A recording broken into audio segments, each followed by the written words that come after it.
Welcome to KLear channel. I know if you guys that don't know this, I do this call every Tuesday morning at 10 o'clock. So you should share it with your team, share it with people that you would like to help positively impact. My goal is to change the world one leader at a time. And I know that by helping you guys individually make small changes in your lives, you ultimately be happier. You'll impact your families, your relationships, your kids if you're blessed with them.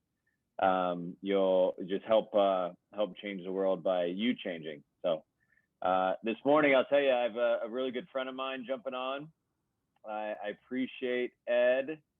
I'm sure I don't know if he even knows these stories that I'm about to share, but I remember Ed, well, first of all, Ed and I have known each other in business for many, many years. And I'll tell you, one of the most interesting conversations that changed my life that Ed had with me was back when I was single. And I asked him, there's this girl named Sarah Stafford at the time. And I was like, Ed, how did you know that Kelly was the one? And what do you think I should do? I was like, I don't know. I'm like, it's kind of get to the point where I need to make a decision, and frankly, more Sarah to make a decision about me, I think. And I asked Ed, I said, Ed, any thoughts about relationships and marriage and life? And he goes, I'll tell you this, she's an incredible girl. And if you don't ask her, some lucky guy will. And I'll tell you, Ed, I don't know if you know that, but that was one of the two conversations I had with just buddies of mine about relationships and stuff. And shortly after, I was like, yeah, you're right. What am I dragging my feet for? Like, let's close the deal. So, but Ed, I appreciate jumping on this morning. Obviously we have some people in our office, we have some others that jump on. I share this with our org, and then I pop this up on our YouTube channel, and my goal is just to share good things and a good message and get great people in front of our organization. So thank you for that. Ed, but on a business front, I'll tell you, Ed and I shared an office space back in Atlanta for a few years. We got absolutely nothing done. I'm sure he'll tell you a story or two about that. But Ed, do you mind kind of sharing your story from your perspective, our relationship and business, and kind of where you are today? And I know I sent you a few messages and things, but thanks so much for getting on this morning. Of course. Good to see you, Kenny, baby. I don't remember that conversation, by the way. Was I drinking? Yes, I think you were. But I hope everyone's doing well. Quick story. My name's Ed. I'm originally from just south of London. I came over to the States in 1995, which is crazy. Time flies. I got a golf scholarship and played 4 years of college golf. Had a blast. Turned pro when I graduated, did that for 2 years, and it was a great experience, learned a lot. Really what I learned being a golf pro was being around a lot of successful people and finding out, how they became successful. And I figured out that these guys that had these awesome lives, in my opinion, nearly all of them had started and built businesses. So when I left the golf business, I was as entry level as you can be. I was a golf pro bartender. I'd waited tables. I'd done like some manual labor, landscape gardening. My resume was not an impressive business resume. So I had to find a company that would be willing to train and develop me. I did a bunch of interviews. I met Brandy Park in 2001. I started in her office. Kind of the rest is history. I got promoted pretty quickly. It took me 5 months to get promoted to assistant management. 5 months after that, I opened up my first office in Denver, Colorado. I'd never been out west, so I figured it was a good opportunity, to go see some more of the world. I was in Denver for exactly 2 years. Did well. I had 50 guys in my office by the end of my first year, and ultimately opened up 5 offices my first 2 years. Got the opportunity to come back to Atlanta in 2004. I took over Brandy's office, and we had this new hot product that we were slinging for Bell South called DSL. I'm not sure if you're familiar with that, but that thing was popping. And I guess shortly after that, me and Kenny Baby partnered up in the office in Atlanta, and we got some stuff done. I think we both actually did fairly well, but yeah, we did. It was we had a certainly lot of fun. yeah, a lot of fun. It's probably the most fun I've ever had running an office. Actually, my favorite story. We had about 10-second interviews sitting in the lobby, and our lobby had like 2 side doors, so you could come into the lobby. There was like a front door and 2 side doors, and you could come in from either way, kind of thing. And just as I was like getting my, my focus to go talk to the second interviews, Kenny Baby had an amazingly accurate shot with a Nerf football. And just as I was walking into the lobby, he slung that thing right at my nuts. And it was just like perfect shot, And so I went out into the lobby like, oh God, oh Kenny, that was a good one. But you know what's funny is I bet you like 5 of those people started because they're like, these guys are just idiots. If they can do it, I can do it. And that's probably a good lesson to learn. Anyway, so me and Kenny broke up after a year or 2. We decided to go, be big boys and have our own office. Anyway, I got promoted to consultant in 2007 and then senior national in 2010, executive consultant 2014. I stopped running an office for 3 years, which was one of my goals. So I did the full-time consultant thing from 2016 to 2019, worked out of my house, traveled, spent a lot of time with my, my kids, which was cool. And then in 2019, I got a phone call from Gary Paulson, and he told me about this new Amazon campaign and, suggested that I got involved in that. So I did. And now I'm working on another pilot because I'm a glutton for punishment, but we're getting the Payrock campaign up and running. So yeah, that's my story. Married to Kelly for, I think, coming on 13 years, and got the 3 boys, 3 dogs. I still play golf. I like having cocktails at 6:30 at night, sometimes 6. That's me in a nutshell. So Ed, you mentioned the golf course, right? And right out of school, before you were even in our industry, and you met some, people in really different industries that have built businesses. Do you mind sharing a story or 2 of some advice you got that, looking back, now 20 years later, because we all can make certain choices in our 20s and make certain choices in general, but the choices you made after you hearing this advice is translated to a multi-million-dollar business. And in my opinion, outside looking in and being a friend, just a great life, great relationships, beautiful kids, and I think that's what everybody wants to have at some point. Yeah. So what I learned at the golf course, again, I was the friendly English golf pro.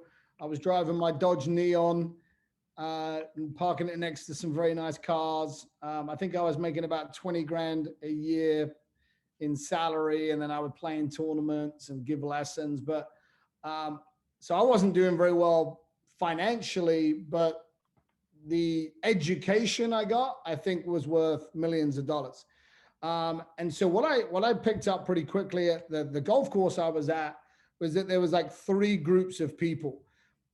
There was as I like to call them, the lucky sperm club.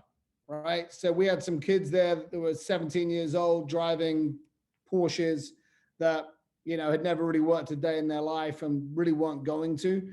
That was not an option for me. We had quite a lot of pro athletes, at the time. John Smoltz, Tom Glavine, Greg Maddox were pitchers for the Braves, and they were all out there on a regular basis. And there were some football players that played for the Falcons. And so, if you stand next to John Smoltz, he's about 6'5", his shoulders are this wide. He's an incredible athlete. And so that group of people are people that can do stuff that other people can't do. There's genetics involved, And, you know, there's a lot of hard work involved as well, but certain people are born with it and, you know, certain people aren't. And then the majority of people that were members there, from talking to them, learning their story, what I kept picking up on was they did stuff that other people didn't want to do early in their career, and they kind of grinded it out, and they were able to do stuff later that people couldn't do, you know, weren't in a position to do.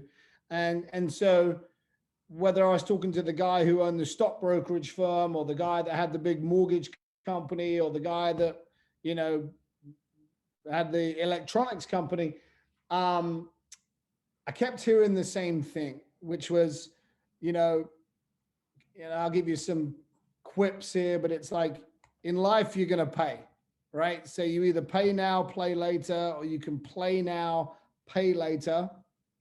If you want your life to be, you know, if it's hard now, your life will be easy. If it's easy now, your life will be hard. Do stuff now that people don't want to do. You better do stuff later they can't do. And then, you know, I would get into the details. So one of the guys who was arguably one of the most successful members at the club at the time, he had like a private jet. He had, you know, probably one of the nicest houses on the golf course, who was always traveling, doing cool stuff. And he had a stock brokerage firm, his own stock brokerage firm. And, you know, he told me how he got started, and it wasn't sexy and it wasn't glamorous, and it kind of sounded like it sucked. You know, he was an intern for one of the big brokerage firms like Morgan Stanley or whoever it was. And he would sit in a cubicle in the 1970s and would have a stack of papers in front of him with people's names and numbers on there. And he was expected to make between 300 and 500 phone calls a day. And he wasn't even a broker. So all he had to do was get people on the phone, you know, for more than 30 seconds, get them interested enough to where he could then transfer them to the receptionist, you know? And obviously the majority of people hang up on you, say, I've already got a broker, I'm not interested, whatever. And so, and you've seen those movies, In Pursuit of Happiness and, you know, whatever.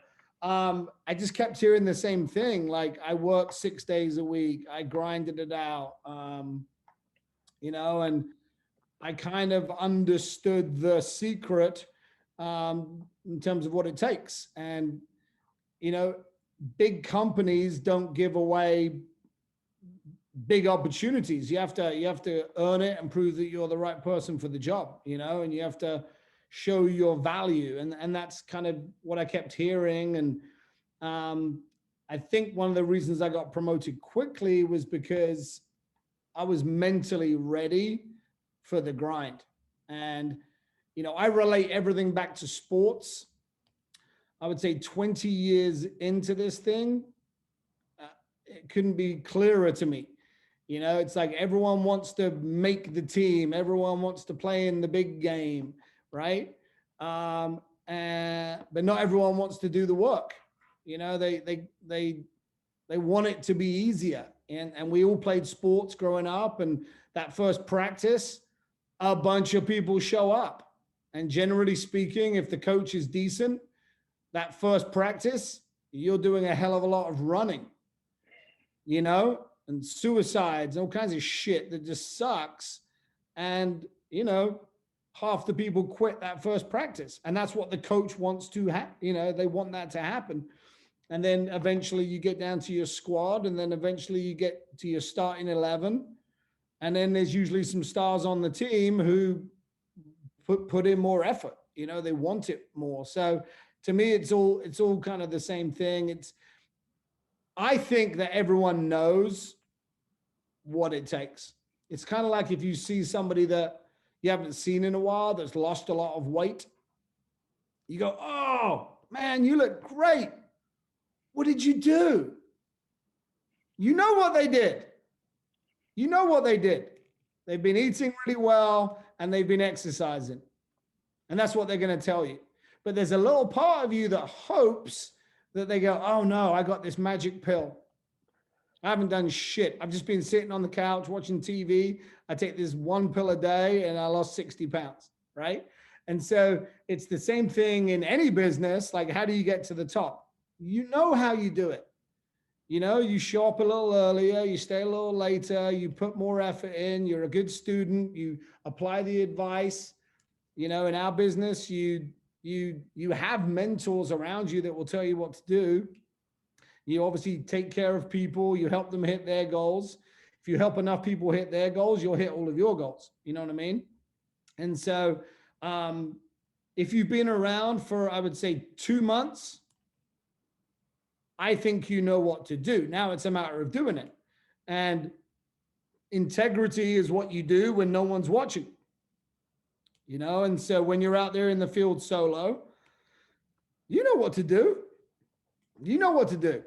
And it's some of us that do it and some of us that don't, you know, and that's how people's lives end up in different spots, you know. But I do think that everyone, especially in this country, it's fair. You know what I mean? Like, it's pure, especially in our business. It really is pure. Like, if you're doing the right things, it'll all work out. And Ed, obviously, so you started in our business in sales, as we all do, right? And that was, how old were you then when you started? 25. You were 25. And so 6 months into our model, you got promoted to more of a system manager type role. So that sales side of things, coming into it with the right mindset, you know, I believe 90% of what we do is mindset, 10% is just action, right? And getting busy. What's your tip just on sales, on just getting down the basics of sales? All right, I'm going to keep it real simple. To do well in the field, you have to do 3 things. That's it. You have to have a decent pitch, which, even if you're a slow learner, you'll have a decent pitch by your second week. Like, it has to, whatever you're saying has to make sense to the customer. Okay, so that's step 1, decent pitch. Step number 2, you have to have a smile on your face. Because when you smile at people, they smile back. There's a reason why people like dogs. Dogs are always happy to see you. So you got to be like a dog out there. There's a dog. Whitney's got a dog. I got 3 dogs. I got one little guy like that as well. Like you're going to leave a dog locked up in the house for 12 hours, right? And you come home and legitimately they should look at you like, what the fuck? Where have you been? I've been here for 12 hours. I've needed to go for a pee for the last 3 hours, but they don't ever do that. They're like, oh my God, so happy to see you, right? So that's why people like dogs. What is it that Bill Murray says? I always trust a dog that doesn't like a human, and I'm never too sure about a human that doesn't like a dog. But anyway, so you gotta have a decent pitch. You've got to have a smile on your face. And then here's the big one. You have to go see enough people. Well, how much is enough? Well, one day I saw 11 doors and signed up 8 people. That was enough that day. Another day on business to business, I think I saw 118 doors and I signed up 1 person. The last person of the day. That was enough that day. Like, enough. Okay. And so Wiggins said something to me really early on in my career that really answers the question to sales and to recruiting and to everything. So he said to me, Ed, if I gave you a basketball and I put you at the half court line and I'll give you $1 million if you can make the shot, would you feel confident about making it? I'm like, no, I'd give it a try, obviously, but I wouldn't feel confident. And then he said, well, what if I gave you unlimited basketballs? Like, we just wheeled out that rack on wheels that has, 30 basketballs. Just keep wheeling them out. And you can just stand there all day and take shots. After a while, your arm would get tired. So you take a little rest. You'd probably do some overarm stuff, maybe, But if you give me all day to throw basketballs, like I'm 100% sure I can make that shot. Like it's a guarantee. You just got to take enough shots. And there is no limit to the amount of shots you can take, right? Now, some people mentally limit themselves, but you know, to me, the field is as simple as this. Like I could kind of go around here, but it's going to take too long. But I want everybody to think of a color, just any color. Okay.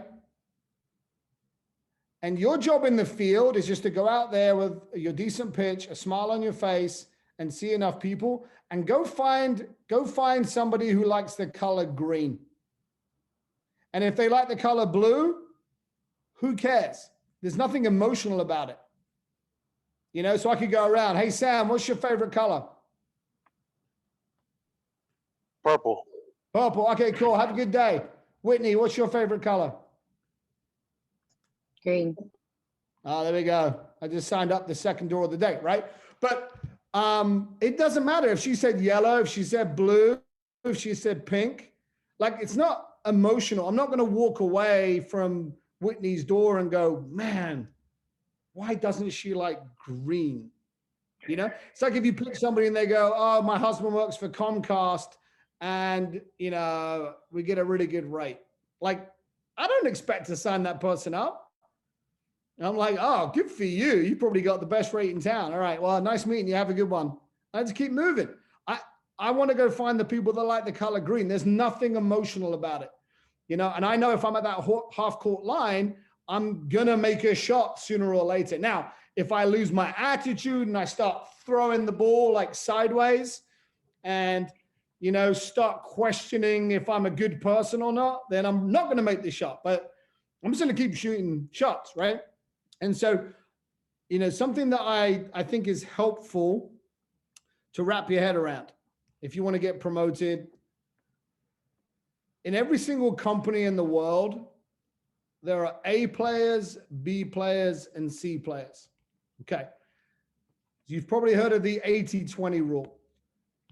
So it's Pareto's law. So this scientist back in like the 16th century figured out that he had this pea garden, you know, garden peas. And he figured out that 20% of the pea pods produced 80% of the peas. And 80% of the pea pods only produced 20% of the peas. And then he started studying like that theory across kind of the planet. And he found that it applied almost everywhere. So if you look in your closet right now, you probably wear 20% of the clothes in your closet 80% of the time. A more relevant example is in sales companies, the top 20% of sales reps produce 80% of the sales. Okay. So in every company, you have your A players and you know who they are. And if it's you, you know who you are. A players, I'll give you just, and I could give you 1,000 examples, but A players show up to the office, they look sharp. You know, the guys polish their shoes, they show up early, their car's clean, their car has gas in it. They probably, you know, planned out their week already. They have problems and issues in their life because we all do, but they don't bring them to the office, right? They keep their personal, professional life separate, okay?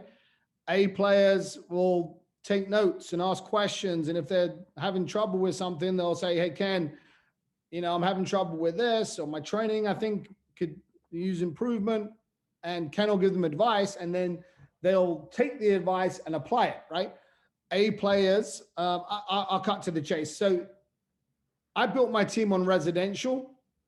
So we would generally, you know, get out to the field, have our first knock at about 12:30, 1 o'clock. And officially the last knock of the day was 8 o'clock. Okay.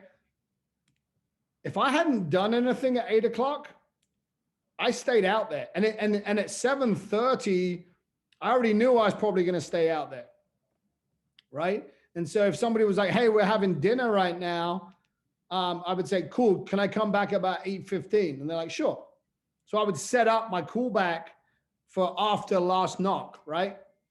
And I would, a lot of times I would stay out there until I did a sale. Like I figured, like, I'm already out here. I don't really want to work for free today. And a lot of times I would sign somebody up the last knock of the day, right? And if I felt like $1 million.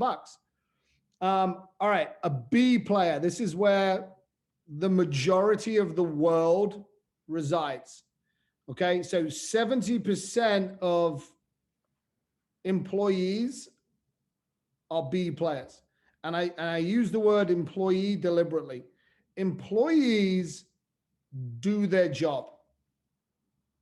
Okay, they do what's asked of them, expected of them. So if the leaders meeting starts at 10, they get there at 9:55. But they're never there at 9:30, but they're there on time. And then, if it's on residential and the last knock's at 8:00, they look at their watch and they go, it's 8:00. I'm allowed to leave now, which they are, and it doesn't matter how many apps they've done or haven't done. At 8:00, I'm leaving. Okay. Now the manager's not going to fire that person. So I like to think of B players as just good, nice, honest people. And if I'm the manager, I got no problem with you sticking around.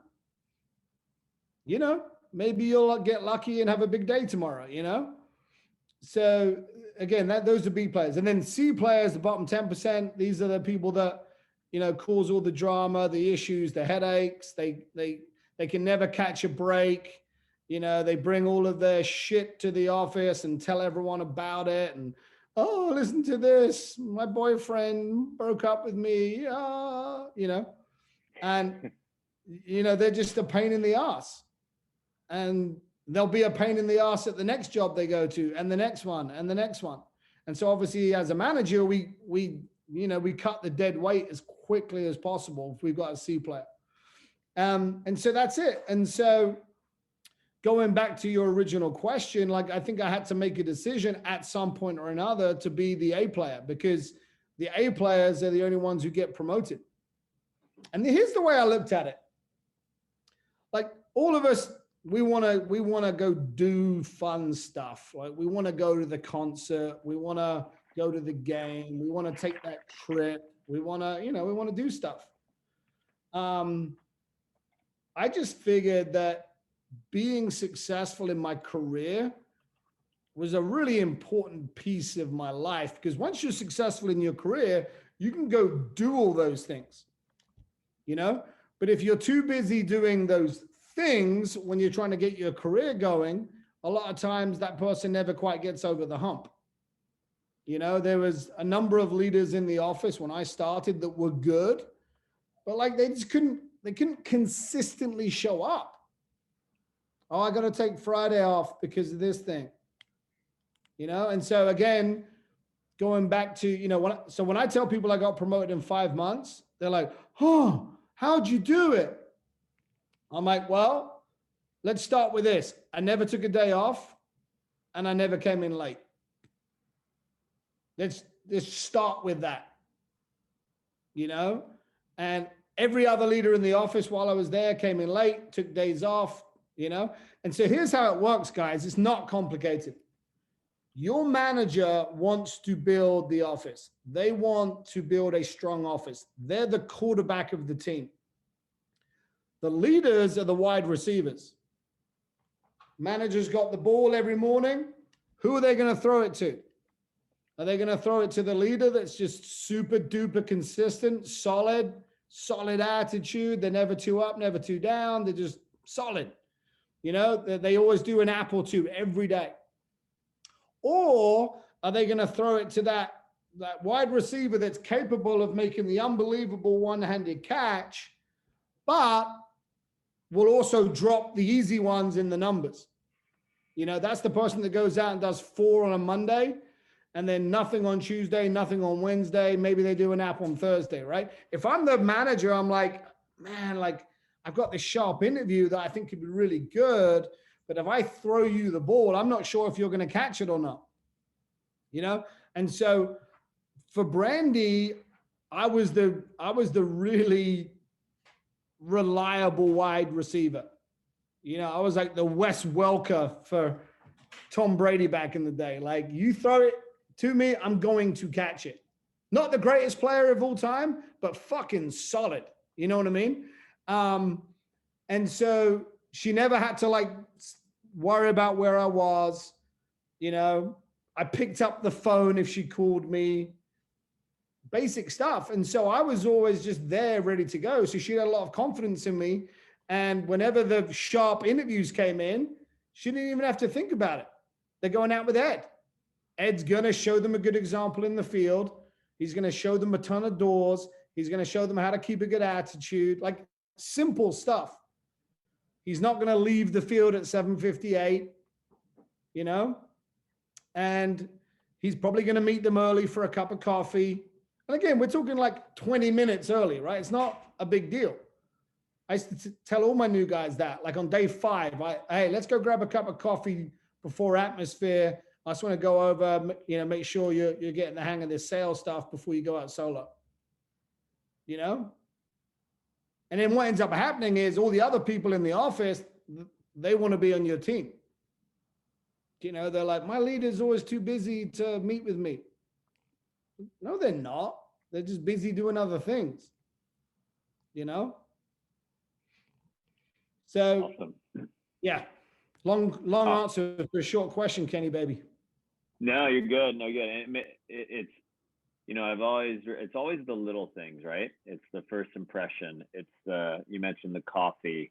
It's the, hey, you know, someone has a birthday and you have enough awareness to say happy birthday. So, you know what I mean? And maybe get a card for them on their birthday. It's like, there's so many people. I remember Majeski said to me one time, he's like, hey, if you want to make an impact on the client side, you know, we work with call centers, we work with people, just write them a handwritten card and say, hey, thank you for taking our hundreds of calls in a day. We really appreciate you. If something happens, you know, it's like, again, how many times we call in on one of our clients, we'd, hey, how are you? How's your day going? You're saying hello to the call center rep placing the order. Hey, good to see you. How's weather? Blah, blah. And then next thing you know, they're like, hey, hold on. I'm not supposed to do this, but I know I can. So hold on one second. Let me help you out. They're going out of their right? way. Absolutely. And they go out of your way. And I mentioned this earlier we promoted Sanjay in our office yesterday to assistant management. Nice. And I was really, really proud of him because, you know, we had 4 or 5 owners on the call across the country. We had, you know, 20 people virtually. We had 25, 30 people in the office. And he's, you know, he went to, you know, a guy's office in Kansas City. And the owner's like, hey, listen, he came to me, my business wasn't in a good spot. And he just reminded me of, hey, let's just have some fun and let's just have a good time.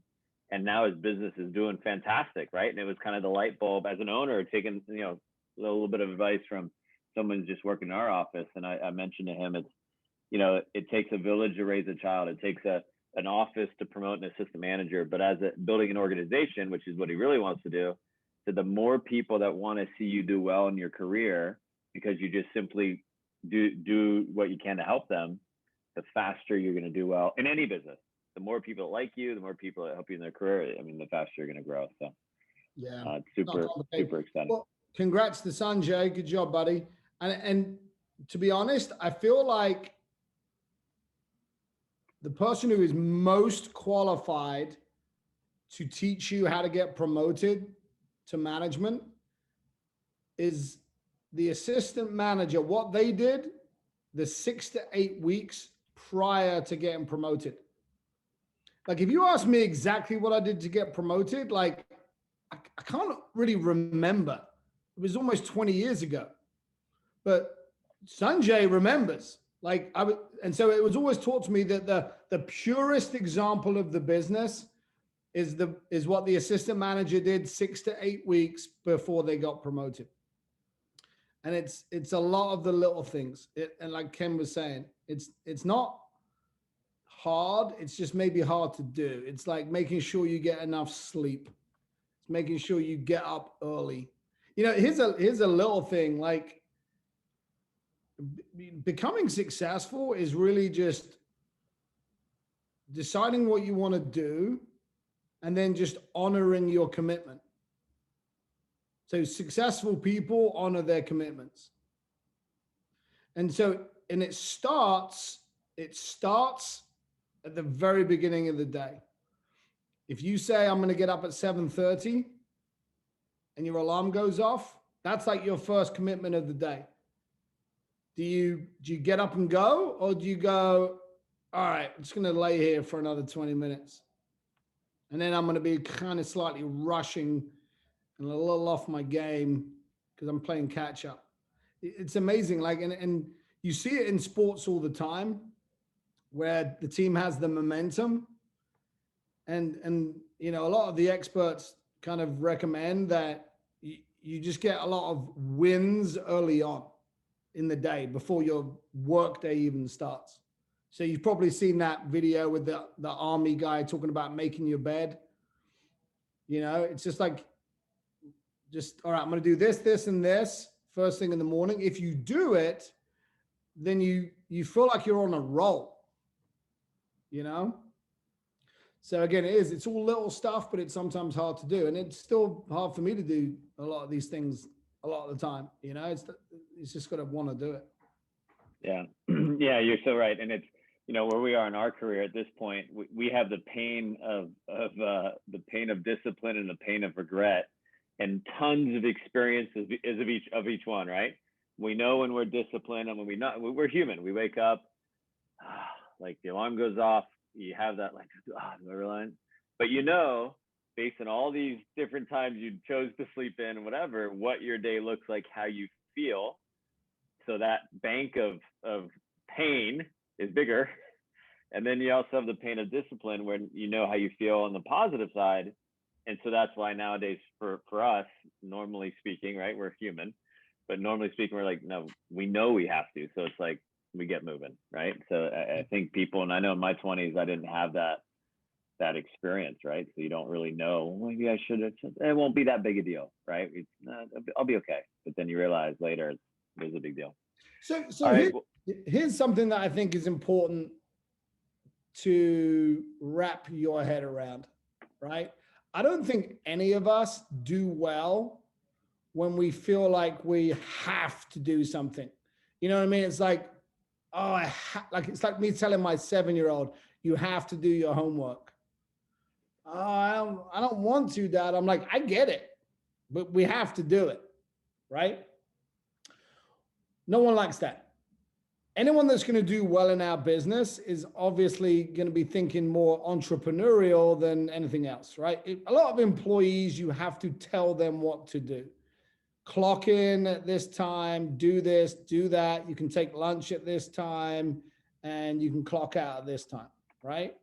So anyone that is built that way is not going to do well in our business. Like, the reason that we're in this business is because we want to have optionality. We want to make our own decisions and call the shots, and we want to be as successful as we want to be, right? Like I'm going to Orlando Friday morning and coming back Monday night, right? I'm not getting Gary Paulson's permission to take Friday and Monday off, right? But anyway, so as you get older, the reality is you don't have to do anything. You don't have to eat healthy. You don't have to stop at red lights. You don't have to pay your taxes. If you're in a relationship, you don't have to be faithful to that person, right? But there are repercussions to everything, right? You run enough red lights, you're going to get T-boned at some point. That's what's going to happen. And so when you kind of look at it, like, again, no one has to do anything. Like, you don't have to come in on a Saturday any more than you have to come in on a Tuesday, right? You can just be like, Ken, I'm out. I'm going to stay in bed and watch TV. You know, he can't make you do anything. And so I think once you flip that switch to where you're like, you're not working for Ken any more than you're working for me. You know what I mean?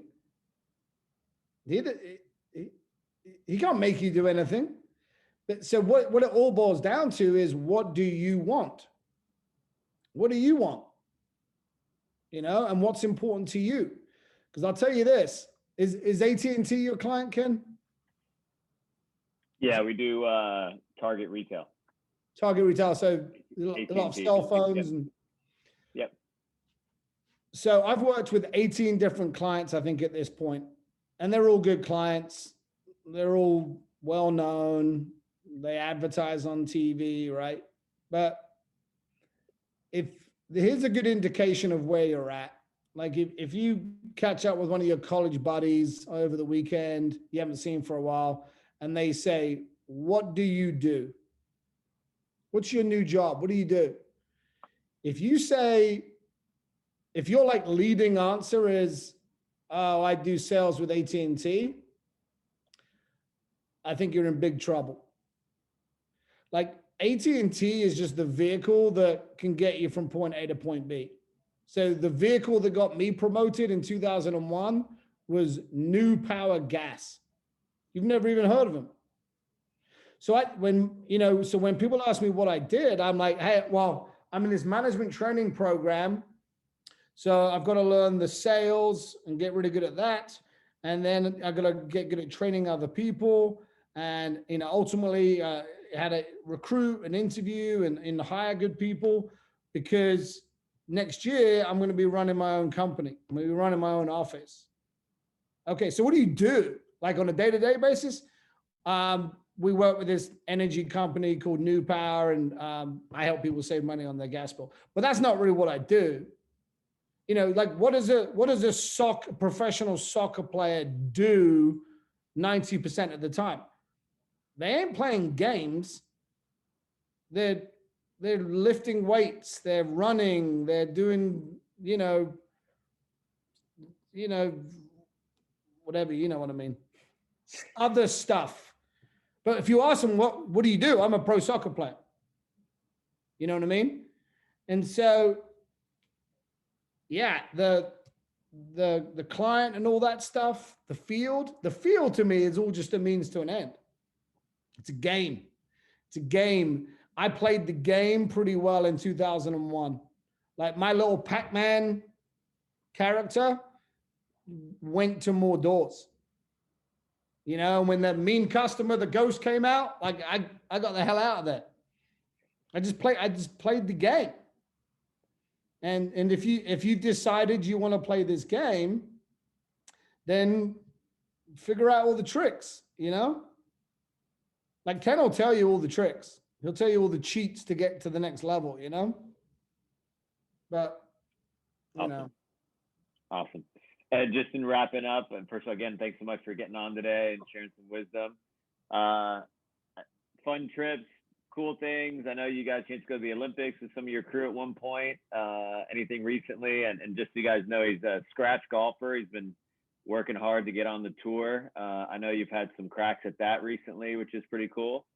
Anything you want to share just in wrapping up? And again, thanks so much. And thanks for inviting me out to the golf course, because I'm not as good as you, and it's still fun for me, not for you.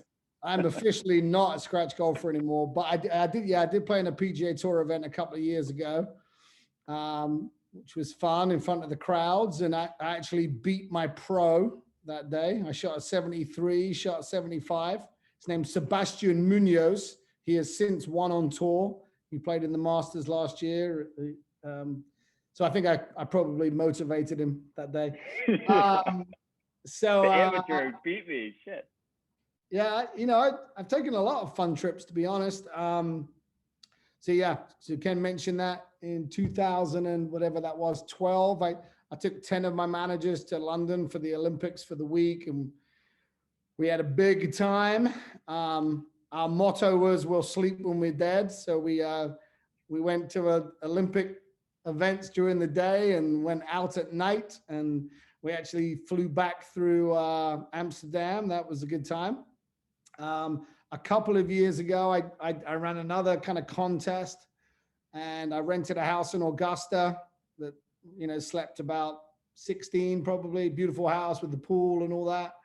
And, I got there on a Sunday night and left the next Sunday, and, I think we took 36 people into the Masters throughout the week, which was pretty badass.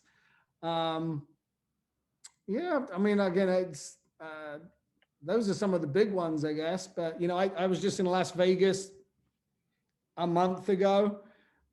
Played a course called Shadow Creek, which is super duper exclusive. Little side note, I was playing craps the night before, just talking to a guy, and he's like, yeah, you know, where are you from? You know, blah, blah, blah. And I'm like, yeah, I'm playing Shadow Creek tomorrow. He's like, no way. He's like, my buddy, last time we were here, it was because the MGM owns Shadow Creek. He goes, my buddy opened up $1 million line of credit. And, you know, he's in the high roller room or whatever. And they're like, you know, what can we do for you, sir? And he said, I'd like to play Shadow Creek while I'm here. And they said, no. And he just opened up $1 million line of credit. Crazy. So yeah, that's that. Like I said, I'm going to, and let me just, this is one of the things that one of the guys at the golf course told me 21 years ago. You know, everyone's looking for happiness, right? There's no such thing. I mean, like happiness kind of comes and goes, right? And so a lot of times people think like, so money making you happy is a fallacy. It's a truth and a lie. Okay. When you really have no money, not having money can make you unhappy.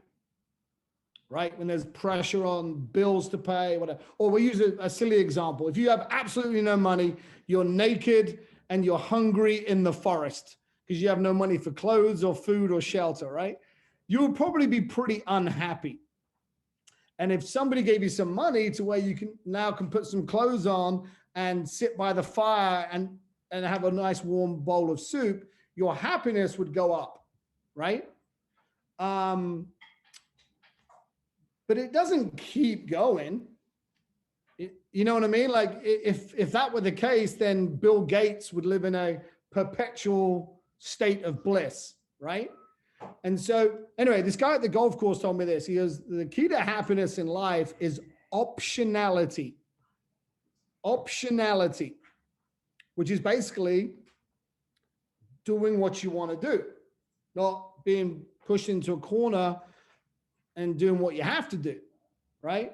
And so like this Friday, I'm going to Orlando, and I got 3 little kids. Like the twins are crazy about Marvel.